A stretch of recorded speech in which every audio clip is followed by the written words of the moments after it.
So I'm here with Andrew McGregor today, and we're going to talk about his transition with his wife Janice coming over to work with the Well Stewards. Just want to touch on a little bit of that experience. So what led up to the move, how the transition went, and what it's been like since. So let's jump in.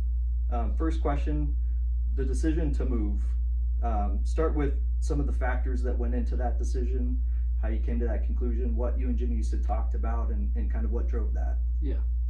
Well, I think when considering a move, I think one of our first considerations was making sure that it was like a secure and safe transition of our financial information, our family trust, all the personal information and documents that we've had, because we had a lot of years with our former advisor, and I think making sure that that was managed carefully and thoughtfully was important.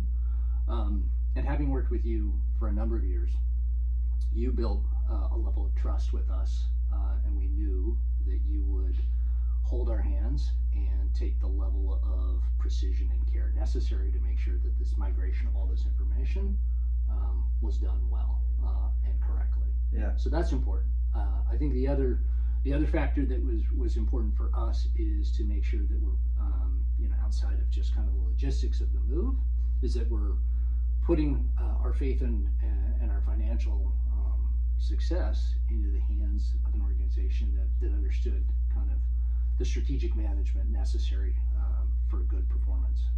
And I think that was a process of making sure that we were asking questions, talking with you, talking Sure. with the rest of the team at the Well Stewards to get assurances that this was the right decision for us to move. And I think what we certainly came to see was that not only we were going to get all the assurances of our financial planning and the security necessary for these kind of big decisions, but I think we realized that the really putting our hands into the Well Stewards was going to give us a level of strategic planning that I don't think we'd seen before. Sure. And we felt really good about that. It was going to be more poised for future growth, taking into account the current financial climate and things that are obviously important. So I think that those were some of the things that we wanted to consider before doing the move. That's a lot to consider. The security of your documents, knowing that your information's going to be safe along that and transported safely, not having some kind of breach or something like that. That's a big deal, right? That's a lot of personal information. As advisors, we've got to know everything about you, so there's so much data involved in something like that, so that makes a lot of sense. What's the difference now since you've made that move, some of the upgrades, advantages, that sort of thing? What feels different? I would say what the most notable difference out of the gate was kind of a much higher level of communication and engagement from you and the Well Stewards team.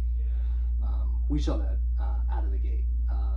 Historically, I think with previous advisors, we had felt, honestly, I'd felt a little disengaged, and somewhat not really a level of comfort on what was being managed. Not only the strategic planning, but also some of the day-to-day stuff that was going on. So a little bit more about that. What would be an example of something like that? Yeah, so I would say an example of being somewhat disconnected would have been in regards to communication. We got very little communication except for scheduling some annual kind of portfolio reviews. Sure. Once a year, right? You review these. You review your portfolio, and it becomes honestly a bit of a daunting task to sit there for 1 to 2 hours trying to fill in the gauntlet, right? Yeah, fill in a year's worth of information, of moves, and we're going through all the different financial areas of not only what happened over the last 12 months, but what forward looking. So it was overwhelming, and then you would leave and feel a little bit of kind of like, well, I hope this works. I hope I have the trust is well placed. But honestly, it felt a little bit like you're just a number in an account in a big corporation. Yeah. And I felt a little bit anonymous. Don't feel heard. Don't feel heard. yeah, all those things. So I think the difference in coming to the Wells Stewards was that a very different style of communication. It's been consistent, getting weekly, monthly, quarterly email updates. So that has been helpful. In addition to the team has reached out on a personal level. Yeah. So I know people's names. People know my name. Right. So that level of just treating me like a person and not a number was obvious out of the gate. The other things I really appreciated was, the Well Stewards has those quarterly town hall meetings. Sure. So it's an opportunity for you as a client to understand at a larger level, right, around the economic and market climates, strategies of investment, areas that you might be looking into, if it's AI and other alternative investment strategies. A good overview. And the thing I really liked was a live Q&A session. So I get your questions from other clients, concerns. I think that's nice for clients, because sometimes you wonder if it's a good question, or you don't want to be the only one asking, and you don't really know. There's not a lot of formats where you can hear from other clients at the same time. It took away from a more of a siloed approach to feeling that you're in a community of people, and that level of trust grows as you hear good questions and good responses. Your finances are probably in a pretty good place, as good as they can be. I think the other thing that I've really appreciated is when we've done the financial reviews, and they're more than annual. But when we've done them, there's an agenda in advance that isn't just exclusive to a bunch of financial terminology, investments. Here's the 5 mutual funds you own, and the history of that company, right? Which is probably very interesting if that's what you do for a job, right? For a job. Yeah. When you're only engaged periodically, especially annually, that's the part that it is a little bit it feels a little bit over your head, or it feels a little uninteresting. Right. It's not specific to you or your life. Correct. Yeah. So I've noticed the agendas are now built around more of the things that matter to me. So a little bit of that, in addition to things that are important to me, if it's tax planning, or optimizing cash flow, or setting up retirement scenarios. All of those things are really important personally to me. Those are built into the agenda. And when we have the face-to-face meetings, it is you've been very good about taking an approach that makes sure we go slow, we go step by step. We clear up any questions, concerns. We make sure that there's a very common playing field here, that we understand that we're speaking the same language, and we're moving through these questions and this process together. And when we finished, I get a recap. With action steps. Roadmap, deadlines, deliverables, things that I used to just hope happened. No way to track. And the other thing is it also, though some of those deadlines and action steps were for me. And so for me to have a higher level of ownership in this partnership. It's more of a partnership than just, here's my money, you do that thing, I'm going to be over here. I'm not really involved, and I don't really know what that black box is that you're working in. Correct. To being more of a relationship where we're working together towards a common goal. Yes. Yeah. It doesn't feel transactional. It feels like a true partnership, like you want. And like I said, I've enjoyed that experience, and I've enjoyed that extra ownership in the process. Oh, that's awesome. Looking back, what do you wish you knew before making this switch? If you could go back in time and talk to Andrew 20 years ago, what would you have done different? I think I would have pushed for engagement and not settled. I don't think I realized what this type of relationship, and having a team of financial planners that you can lean on, how good it could be. I think I kind of had my blinders on, and so I would have acted sooner to find probably a more successful and more engaging strategy.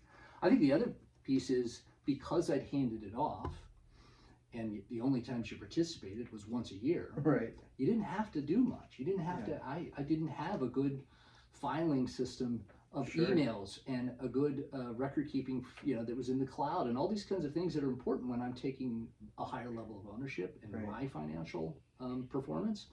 And so building that out in advance and making sure I know, because the amount of valuable information that's coming my way now that I want to have time to read and want to know how to manage it, Yeah. I wasn't ready for it at the beginning. Mm. And I think I would have planned ahead a little bit and probably, like I said, proactively manage my files and my communication plan so that Sure. I could interact at a higher velocity and at a better level. Yeah. Hard to know what you don't know.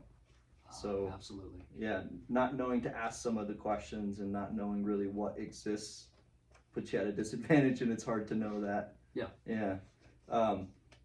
What advice would you have for anyone considering making a change, from your viewpoint, having gone through this now?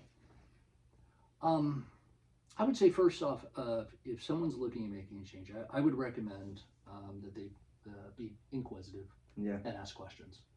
And that was one of the things that we did. I think because we had a comfort level with you, and we knew we had a history, and you knew our family and our needs, and we could easily jump into a lot of detailed Right. information. But I think somebody come from the outside that maybe didn't have that level, I think ask questions is particularly around, and these are interesting times, particularly Yeah. lately, right, with the economic and financial climates, around risk management, around Right. alternative investment strategies. Mhm. Ask those things. I would say continue to push you and the rest of the Wealth Steward teams on how do you see this? What is your vision? What are your practices? Mhm. How do you address these things? How do we interact? I think what someone would find if they ask those questions, not only you're going to get a knowledgeable response, but I think you're going to see what I saw was a level of transparency, a level of, like we said before, engagement.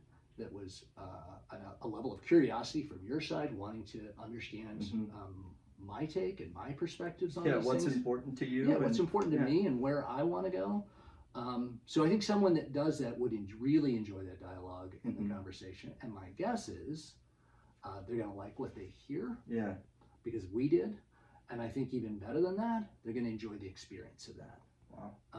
So That's really good. Yeah, that's sincere feedback from us. I think that's what I would do as a prospective client is get engaged, and I think you'll be met more than halfway.